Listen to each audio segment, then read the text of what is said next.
अञ्जनानन्दनं वीरं जानकीशोकनाशनं कपीसमक्षहन्तारं वन्दे लङ्कां भयङ्करम्। गङ्गातरङ्गरमणीयजटाकलापं गौरी निरन्तरविभूषितवामभागं नारायणः प्रियमनङ्गमदापहारम् वाराणसीपुरपतिं भज विश्वनाथं। नमः पार्वतीपतये हर हर महादेव। जय विश्वनाथ, हर हर महादेव। नमस्कार मित्राणी। अभी तक हमने चर्चा किए सयन, शौचाचार, दंत धावन और तैलाभ्यंग विषय पर। आज का विषय है स्नान। तो आइए स्नान विषयक चर्चा करें। सबसे पहले हम स्नान की आवश्यकता कहेंगे। शास्त्र कहते हैं अत्यंत मलिनः कायो नवछिद्र समन्वितः स्रवते च दिवारात्रौ प्रातः स्नानेन शुध्यति। याज्ञवल्क्य जी का वचन है कि हमारा शरीर नवछिद्रों से समन्वित है, जिससे अहर्निश मल गंदगी निकलती रहती है और हमारे शरीर को मलिन करती रहती है, दूषित करती है, जिससे हम किसी भी धर्म कार्य को उस मलिनता को दूर किए बिना नहीं कर सकते। अतः प्रातः स्नान करने के लिए हमें आवश्यकता है प्रातः स्नान करें, जिससे शरीर पवित्र हो जाता है। तब जाकर हमें देव कार्य, पितृकार्य आदि करने की योग्यता प्राप्त होती है। विष्णु स्मृति में कहा गया है स्नातोधिकारी भवति दैवे पित्र्ये च कर्मणि पवित्राणां तथा जाप्ये दाने च विधिनोदिते।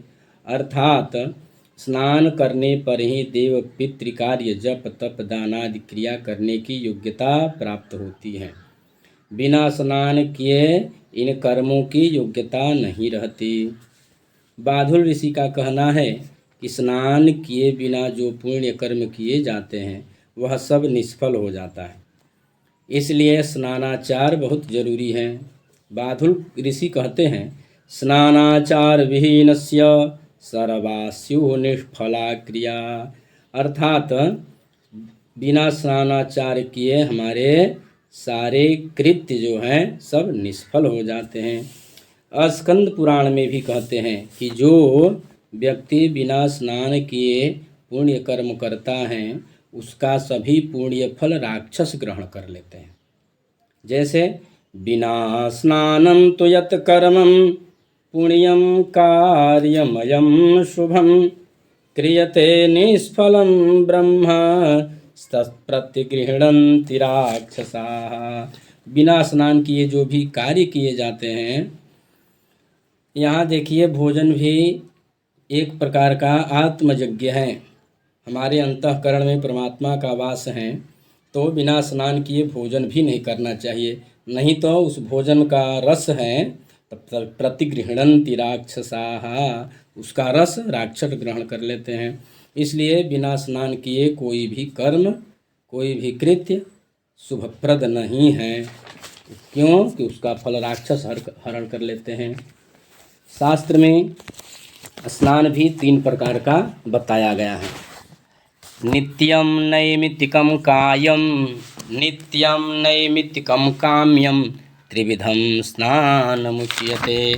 यह स्कंद पुराण का वचन है। अर्थात नित्य स्नान जो प्रातः काल किया जाता है, यह नित्य, नैमित्तिक और काम्य। नित्य स्नान जो प्रातः काल किया जाता है, मुनि, देव और मानव स्नान। नैमित्तिक स्नान जो है यज्ञ यागादि के निमित्ति पर 10 विध स्नान आदि जो किए जाते हैं वह नैमित्तिक हैं। पर्व दिन पर स्नान जो किया जाता है वह भी निमित्तिक हैं। सूतिका स्नान निमित्तिक हैं। ग्रह शांति आदि स्नान यह काम्य हो गया। तथा व्रतादि स्नान जो हैं वह नैमित्तिक स्नान हैं। संक्रांति पर, तीर्थादि में जाने पर या रोगादि की निवृत्ति पर वह नैमित्तिक, किसी निमित्ति के आश्रय से हम करते हैं, वह नैमित्तिक स्नान है। काम्य स्नान जो है ग्रह शांति आदि या किसी उद्देश्य की पूर्ति के लिए किया जाने वाला स्नान, जैसे लोलार्क षष्ठी काशी में, बनारस में लोलार्क कुंड में पुत्र की अभिलाषा रखने वाले जाकर वहाँ स्नान करते हैं। ऐसा मान्यता है कि लोलार्क कुंड में भाद्रपद शुक्ल षष्ठी को स्नान करने से उन्हें पुत्र की प्राप्ति होती है। तो यह काम्य स्नान हुआ। किसी भी प्रायश्चित के कारण अपना प्रत्यवाय दूर करने के लिए जो स्नान किया जाए वह भी काम्य स्नान है। इस प्रकार 3 प्रकार के स्नान बताए गए हैं। नित्यम नैमित्तिकम काम्यम त्रिविधम स्नान मुच्यते, स्कंद पुराण। दूसरी परिभाषा में उसके भेद कहते हैं कि स्नान कितने प्रकार के हैं। तो कहते हैं मुनि स्नान, देव स्नान, मानव स्नान, राक्षस स्नान, यह 4 प्रकार स्नान बताया गया है। मुनि स्नान वह है जो हम ब्रह्म मुहूर्त में उठकर शौचादि से निवृत्त होकर ब्रह्म मुहूर्त में स्नान करते हैं, तो वह मुनि स्नान है। इसके बाद जो उषा काल में स्नान किया जाए वह देव स्नान है, वह भी पवित्र हैं, वह भी श्रेष्ठ हैं। उससे श्रेष्ठ मुनि स्नान है। मुनि स्नान से थोड़ा कम श्रेष्ठ देव स्नान है। और मानव स्नान जो प्रातः काल सूर्योदय वेला में या सूर्योदय के कुछ काल बाद, थोड़े देर बाद, यह मानव स्नान है। यह भी स्नान श्रेष्ठ हैं, लेकिन उत्तरोत्तर कम फल वाले हैं। मुनि स्नान, देव स्नान और मानव स्नान। मानव स्नान से श्रेष्ठ देव स्नान, देव स्नान से श्रेष्ठ मुनि स्नान। और इसके बाद प्रातः काल के बाद जो स्नान किए जाते हैं कि सूर्य थोड़ा अपनी उष्मा लिए रहते हैं, अपना तेज प्रखर किए रहते हैं, तो वह स्नान राक्षस स्नान है। प्रातः काल के बाद के स्नान जो भी हैं वह सब सायंकाल तक या रात्रि तक वह सब राक्षस स्नान में आते हैं। इसलिए विशेष करके ब्रह्म मुहूर्त, उषा काल और प्रातः काल, इन तीनों कालों में हमें स्नान करना चाहिए। नाग देव का कहना है कि स्नान 2 प्रकार के हैं। कौन कौन से हैं? तो कहते हैं स्नानं तु द्विविधं प्रोक्तम मुख्यम गौड़ प्रभेदतः। मुख्य और गौड़ के प्रभेद से स्नान 2 प्रकार के नागदेव जी कहते हैं, मुख्य स्नान और गौड़ स्नान। मुख्य स्नान भी 4 प्रकार के बताए गए हैं तथा गौड़ स्नान 6 प्रकार के। मुख्य स्नान जो 4 प्रकार हमने जो बताया, मुनि, देव, मानव और राक्षस, ये सब उसी की श्रेणी में हैं। और 6 प्रकार के स्नान जो हैं मुख्य स्नान जो हमने पूर्व में 4 प्रकार के बताए राक्षस पर्यंत, ये सब उत्तरोत्तर न्यून फल देने वाले हैं। गौड़ स्नान के 7 प्रभेद बताए गए हैं। शास्त्र गौड़ स्नान का 7 प्रभेद बताए गए हैं।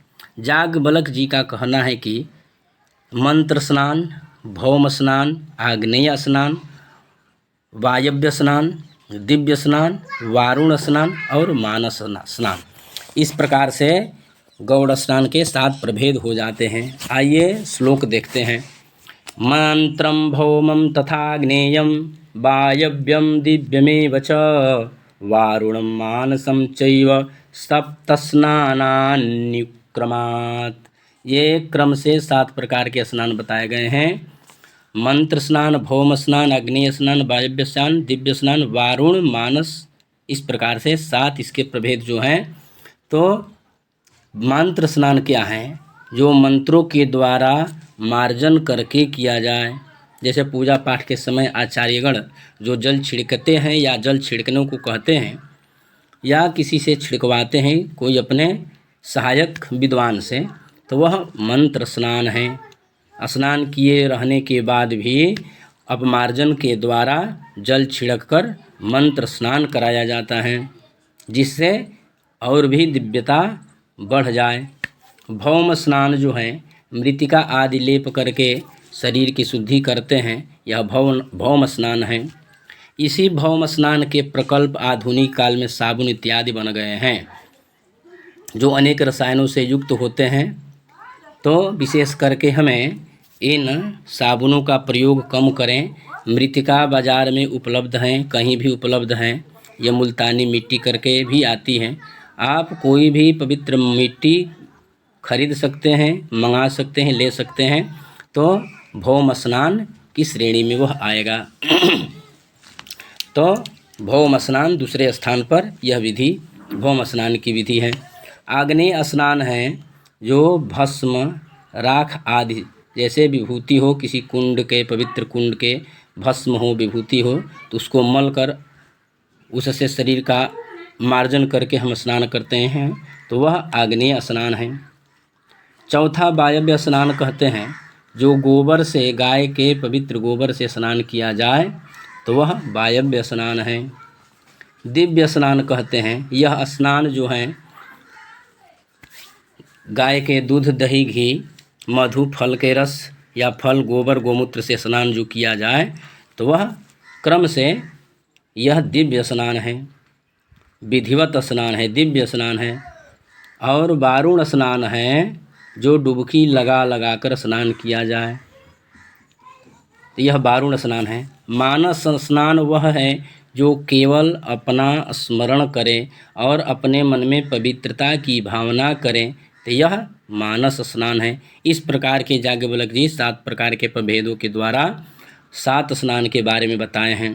लघु व्यास संहिता में कहा गया है कि वस्त्र को जल से गीले करके उसको निचोड़ करके अंगों को पोंछना, यह कपिल स्नान बताते हैं। और कुशाओं के द्वारा मंत्र पढ़कर जो मार्जन किया जाए वह ब्राह्म स्नान है। भगवान विष्णु का स्मरण करते हुए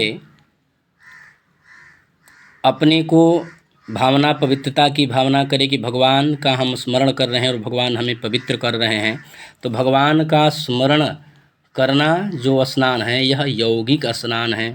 जैसे हम लोग मंत्र बोलते हैं, ओम अपवित्रः पवित्रो वा सर्वावस्थांगतोऽपि वा यह स्मरेत पुंडरीकाक्षं सवाह्याभ्यंतरः शुचिः। अर्थात भगवान विष्णु पुंडरीकाक्ष भगवान का स्मरण करते ही भीतरी और बाहरी जो है पवित्रता हो जाती है। ये सभी स्नान की विधियाँ हमने बताया। अब आगे कहते हैं कि इन स्नानों के बाद भी स्नान करना हो तो और किन किन परिस्थितियों में स्नान करना चाहिए। तब कहते हैं, दुस्वप्न देखने पर, हजामत, क्षौर आदि कर्म, मुंडन आदि कर्म कराने पर, शमशान भूमि से लौटने पर, मैथुन करने पर, तेल लगाने के बाद अवश्य स्नान करें, वह भी वस्त्र के सहित। महर्षि चाणक्य तथा मार्कंडेय पुराण का वचन देखते हैं। महर्षि चाणक्य कहते हैं, तैलाभ्यंगे चिताधूमे मैथुने क्षौर कर्मणि तावद भवति चांडालो यावत स्नानम न चाचरेत। अर्थात तेल लगाने के बाद, शमशान से लौटने के बाद, मैथुन करने के बाद, क्षौर, मुंडन आदि कर्म करने के बाद वह व्यक्ति चांडालवत हो जाता है, चांडाल सदृश हो जाता है। यावत स्नानम न चाचरेत, जब तक वह स्नान नहीं करता है। अर्थात स्नान करने के बाद पुनः वह अपने द्विजत्व या अपने पवित्रत्व को प्राप्त कर लेता है। पराशर जी का कहना है कि दुस्वप्न यदि पश्येतु वान्ते वाछुर कर्मणि मैथुने प्रेत धूमे च स्नानमेव विधीयते सवस्त्रम स्नानमाचरेत। वाह, पराशर जी का कहना है। पराशर जी अपनी स्मृति में कहते हैं कि दुस्वप्न देखने पर, उल्टी, वमन आदि करने पर, क्षौर कर्म, मुंडन आदि करने पर, मैथुन करने पर, शमशान भूमि से लौटने पर, इन परिस्थितियों में अवश्य ही स्नान करना चाहिए, ऐसा पराशर जी का वचन है। यदि नदी में स्नान करें तो कैसे करें। नदी में स्नान करना हो तो नदी में स्नान की विधि क्या है और अन्य सामान्य जल स्रोतों के स्नान की विधि क्या है। तो कहते हैं, महाभारत में आया है कि जिधर से धारा आ रही हो उधर ही मुख करके नदी में जहाँ प्रवाह हो उस प्रवाहित नदी में स्नान करना चाहिए। अर्थात जिस नदी में स्नान करें, यदि उस नदी की धारा है, धारा प्रवाहित हो रही है वो, तो जिधर से धारा आ रही है उधर मुख करके स्नान करना चाहिए। जैसे स्रवन्ति चेत परिश्रोते प्रत्यर्कम चान्यवारिषु, अर्थात यदि प्रवाहित नदी में, धारा प्रवाहित नदी में स्नान करें तो धारा की ओर मुख करके स्नान करें, तथा नदी से अन्यत्र जल स्रोतों में स्नान करें तो प्रत्यर्कम अर्थात सूर्य की ओर मुख करके स्नान करना चाहिए। घर में हो, तालाब में हो, कुआं में हो, तो चापाकल आदि हो या कहीं भी प्रवाहित नदी से अन्यत्र कहीं भी स्नान करना हो तो भगवान भास्कर की ओर अर्थात पूरब की ओर मुख करके स्नान करना चाहिए। अब जल की श्रेष्ठता बताते हैं, कौन जल किससे कितना श्रेष्ठ है। तो कहते हैं घर के जल चापाकल इत्यादि या अपने दरवाजे पर, अपने द्वार पर स्थित कुएं में स्नान से झरने का जल श्रेष्ठ है, और झरने के जल से सरोवर का जल श्रेष्ठ है, सरोवर के जल से पवित्र नदी का जल श्रेष्ठ है, तथा इन पवित्र नदियों के जल से अधिक तीर्थ का जल श्रेष्ठ है और पवित्र है। और इन पवित्र तीर्थों से भी श्रेष्ठ, सबसे अधिक श्रेष्ठता यदि किसी को है तो वह भगवती गंगा है, पतित पाविनी है, भागीरथी है, मंदाकिनी है, अलकनंदा है, विष्णुपदी है। तो गंगा का प्राप्त होना ही सबसे बड़ा सौभाग्य है, सबसे बड़ा पुण्य है। गंगा के जल से श्रेष्ठ किसी का जल नहीं। देखें महाभारत का वचन, भूमिष्ठमुद्धृतात् पुण्यम ततः प्रस्रवणोदकम ततोपि सारसं पुण्यम तस्मान्नादेयमुच्यते तीर्थतोयम ततः पुण्यम गांगम पुण्यन्तु सर्वतः, गांगम पुण्यन्तु सर्वतः। भूमि के जल से, कुआं, चापाकल इत्यादि के जल से, प्रस्रवणोदकम झरने का जल, झरने से तालाब बावड़ी, सरिता का तालाब बावड़ी या पोखर का जल, सरोवर का जल, और सरोवर आदि के जल से पवित्र तीर्थ आदि का जल, पवित्र तीर्थों के जल से भी गंगा का सर्वश्रेष्ठ जल है।